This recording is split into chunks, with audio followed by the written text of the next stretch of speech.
தினம்தோறும் விளக்கேற்ற நல்ல எண்ணெய் இதயம் நல்லெண்ணெய்.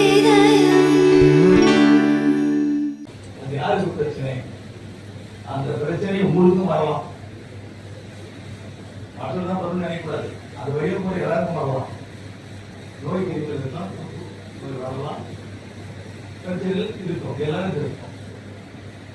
அப்போ அப்படி இல்லாமல் பார்த்துக்கொள்வது யாருடைய கடமை? நாங்கள் பார்த்து கூட எல்லாம் செய்வோம். 2 தடவை குப்பை எல்லாம் ஸ்ட்ரைக் பண்ணுறாங்க, சரி கூட எல்லாம் ஸ்ட்ரைக் பண்ணுறாங்க. என்ன ஸ்ட்ரைக் பண்ணுறது இருக்குது? உப்பு எடுத்துட்டு ஒரு நேரம் கேட்கலாம், இப்போ எல்லாம் கொட்டி நீமா வச்சு நீமா நிறைய எப்படி அது அவரு தாண்டிட கூடாது. அந்த கூட ஆள் எடுத்துட்டு வேலை செய்யலாமா? ஆட்சியில் போயிட்டு கொம்யூன் பஞ்சாயத்து நம்ம முனிசிபாலிட்டியில் ஆள் எடுத்து அவரே வேலை செய்யலாமா? இது மாதிரி குறை இல்லாமல் இருக்கணுன்றதுக்காக தாண்டிட்டு கொடுக்குறோம், ஒப்பந்தம் எடுத்தாலும் கொடுக்குறோம். அப்படி இல்லைன்னு சொன்ன என்ன அர்த்தம்? அது பணியாளர்கள் என்ன அர்த்தம்? அந்த ஒப்பந்தம் சரியா இல்லை, அரசு சொல்லலாம், சொல்லி கேட்கலாம். குப்பை எடுக்கல, தேங்காய் குப்பை எப்படி இருக்கு? அது ரெண்டாவது கூட இருக்கும். அந்த குப்பை தேங்காய் இன்னும் 2 கூட அவங்க இன்னும் வந்து நோய்க்கு அதிகமாகும். அது யாருக்கு இருந்தாலும் காரணமாக யார் இருந்தாலும் அவங்க கண்டிப்பாக நடவடிக்கை எடுக்கப்பட வேண்டும். யாரெல்லாம் பார்க்கலாம். அதை அந்த ஒப்பந்தம் கேன்சல் பண்ண சொன்னால் பட்டம் என்ன மாற்றோ கேன்சல் பண்ணிடலாம், வேற ஏதாவது கொடுக்கலாம். அதில் நம்ம குப்பை தேங்காய் வச்சு பார்த்துக்க முடியாது. விட்டுட்டு போயிடாரு, கொஞ்ச நாள் கழிச்சு கேட்பாரு. ஆஃபீஸில் ஒரு வயது போகிறதுக்கு போவார், நிறைய காசு கேட்பாரு. அவர் எப்படி எடுத்தாரு எடுக்கன்றது பார்த்தா தெரியும். இடையில அந்த கிரௌண்ட், அதாவது நம்ம இடத்துல பார்த்தா தான் தெரியும் எப்படி நடந்தது கேட்பாங்க. அதே மாதிரி சிலருக்கு அந்த எண்ணங்கள் இருக்கும். ஒப்பந்தம் சிலருக்குலாம் சில இருக்கு தான் செய்யும். சரியா வேலை செய்ய மாட்டாங்க, குறை சொல்லி அதிகமாக பணம் கேட்பாங்க. எப்படி கொடுங்க அப்படின்னு பணம் கொடுத்து கேட்பாங்க. இதெல்லாம் இருக்கும், வழக்கமாக இருக்கு. அரசு வந்து இந்த மாதிரி இருக்கும். ஆனால் அந்த நிலையில் இருக்கக்கூடாது. ஏன்னா இது வந்து குப்பை இருக்கிறது நோய் வருவதற்கு அடிப்படை காரணமாக இருப்பது குப்பைகள் தேங்குவது, கவிழ்படுவது, தேங்குவது. இதெல்லாம் நீங்கள் அதாவது இந்த குப்பை எடுக்கிற சிப்பந்தி ஊழியர்கள் நான் சொல்றேன். உங்களுக்கு அந்த நோய் வரலாம், யார் மாதம் நோய்ன்றது எப்போ யாருக்கு வந்து சொல்ல முடியாது. யார் மாதம் யாரும் தாக்கும். அது ஒப்பந்தம் தாக்கலாம், அவருக்கும் வரலாம். அப்போ நீங்க இதெல்லாம் மனதில் வச்சுக்கணும். எங்களுக்கு எப்படி சங்கடமா இருக்கும்? பணம் தரம் எல்லாம் தரும் சொல்றோம். 2 நாள் குப்பை இல்லை, குப்பை போயிட்டாங்க அப்படின்னு யாருக்கு கஷ்டம், யாருக்கு சிரமம்? அரசுக்கு ஒரு கெட்ட பேர உள்ள நிலையில செயல் எடுத்துட்டு போய் அரசுகிட்ட சொல்லலாம். ஆனா நீங்க எல்லாம் பணியாற்ற ஊழியர்கள் எல்லாம் கருத்து எடுத்துக்கொள்ள வேண்டும். 100 பேர் வேலை செய்யணும், 100 பேர் வேலை செய்யணும், 50 பேர் வேலை செய்யணும், 100 பேர் அந்த இடத்துக்கு வேலை செய்யணும், 100 பேர் வேலை செய்யணும். இவங்க துறை, உள்ளாட்சி துறை மற்றும் பஞ்சாயத்து நகராட்சி ஆகியது மிகுந்த கவனமாக இருக்க வேண்டும் என்பது என்னுடைய எண்ணம். வலியுறுத்த சொல்ல காரணம் நோய் தாக்கம் அதிகமாக இருக்கு, நோய் நிறைய வர்றதுக்கு வாய்ப்பு. இதில் நீங்கள் கவனமாக இருக்க வேண்டும். அது யாராக இருந்தாலும் அதுபடி யார் சொல்றாங்க எது சொல்றாங்க நம்ம பார்க்கவில்லை. ஒப்பந்தத்தை பார்க்கலாம், அது நடவடிக்கை எடுக்கணும். அது மாதிரி இருக்கணும். அந்த எண்ணம் அப்பதான் ஒரு அச்சம் இருக்கு, அப்பதான் வேலை செய்யணும். அதிகமான இடைக்கு இடம் தான் காசு வாங்குறீங்க. ஆறு எவ்வளோ வைக்கணும்? 100 டன்னு 100 காசு வாங்கணும். 100 டன் 50 ஆலோசனை காசு தரும், இடையில தான் காசு தரும்.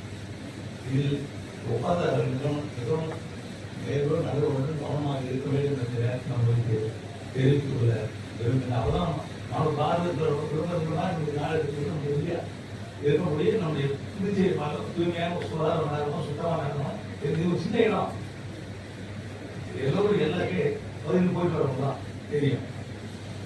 அதே மாதிரி நகராட்சி உள்ள பகுதிகள், துணை பஞ்சாயத்து உள்ள பகுதிகளில் பல பணிகள் கூட நடந்து கொண்டிருக்கிறது. கோடிக்கணக்கான ரூபாய்க்கான பணி நடந்து கொண்டிருக்கிறது. எந்த பணியுமே நடக்காது இருந்தது வேற. ஆனால் ஊருக்கான மேம்படுத்துகிற பணி நிறைய நடக்குது. நீங்க பார்க்கலாம், எத்தனை கோடி ரூபாய்க்கு பணி நடக்குது. எல்லா சாலையும் பார்த்தா மேம்படுத்துகிறாங்க, பயிர் போடுறாங்க. இது மாதிரி நிறைய பணிகள் நடந்து கொண்டிருக்கு. எப்பயுமே இல்லை இந்த அளவு ரூபாய்க்கு கோடிக்கணக்கான ரூபாய்க்கு பணிகள் பொதுப்பணிகள் கோடிக்கணக்கான மேம்படுத்துகிற பணிகள் நடந்து கொண்டிருக்கிறதா பார்த்தா இல்லை. அது இப்போ நடக்குது. அந்த பணிகள்லாம் நடக்கலாம். நம்ம 5 நாளில் பார்க்கலாம். ₹1 செலவு பண்ண முடியாது. நல்லா இருக்கு எனக்கு நகராட்சியில் இன்னைக்கு எத்தனை கோடி ரூபா கொடுத்துருக்கோம். இப்போ கூட 200 கோடி ரூபா கொடுத்துருக்கோம். ஒரு 2 மாதங்களுக்கு முன்னாடி கொடுத்துருக்கோம். அது மாற்றி மாதம் செலவு செய்யணும் அப்படின்னு மத்திய அரசு கூறியிருக்காங்க. மத்திய மாநில கவர்மெண்ட் கொடுத்துருக்காங்க. அதாவது குறிப்பிட்ட கல்வி கிராமங்களெல்லாம் கல்வியை மேம்படுத்துவது, இணைப்பு சாலையை மேம்படுத்துவது, இதெல்லாம் அந்த பணியெல்லாம் மாற்றி மாதம் முடிவு சொல்லிட்டு அந்த பணிகள் நடைபெற இருக்கிறது. அது வந்து நம்முடைய சட்டமன்ற உறுப்பினர் மேம்பாட்டிலிருந்து பணிகள்லாம் வந்து கொண்டிருக்கிறது. அப்போ பணிகள் நடக்கும்போது குடிநீர் குழாய் இணைப்புகள் இருக்கும். நீர் இணைப்பு கூட இந்த கேபிள்லாம் போட்டிருப்பாங்க. குடிநீர் முக்கியமா குடிநீர் குழாய் இணைப்புகள் இருக்கு. பணியாற்றும் போது இடிச்சு போடணும், தோண்டணும், பழகணும், கைப்பை ஓட்டணும், விட்டுட்டு போயிட்டு எல்லாம் இருக்கக்கூடாது. இது ஒரு காரணம். ஏன் சொன்னா இப்ப நீங்க பாப்பீங்க குடி தண்ணீர்ல வந்து கலந்துருக்குது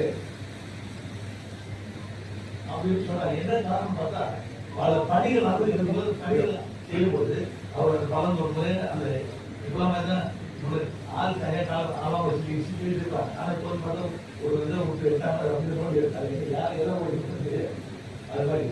அப்போ அதை பார்க்கணும், சரியா பார்க்கணும். அதுக்கு சூழ்நிலை இருக்கணும், அவங்க பார்க்கணும், ஏஐ இருக்கணும், பார்க்கணும். இதை கை போட்டியதா தண்ணி லீக் ஆகுதா என்னன்னு பார்க்கணும். லீக் ஆனால் லீக் ஆகாம ஆகிடும். தண்ணி போகும்போது கூட போகும், நின்று போச்சா கூட அதை இறங்கிடும்.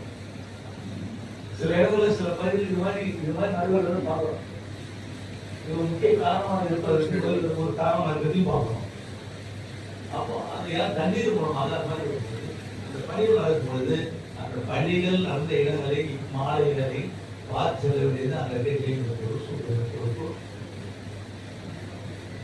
அந்த 8 காலத்தில் பொறுப்பு. ஏன்னா எத்தனை சிரமம் இருக்கு பாருங்க. நல்லா கூட்டிட்டு இருக்கோம், நல்லா போயிருக்கு, எல்லாம் இருக்கு. ஆனா இது மாதிரி வேலை செய்ய ஏற்பட சின்ன சீக்கலாம்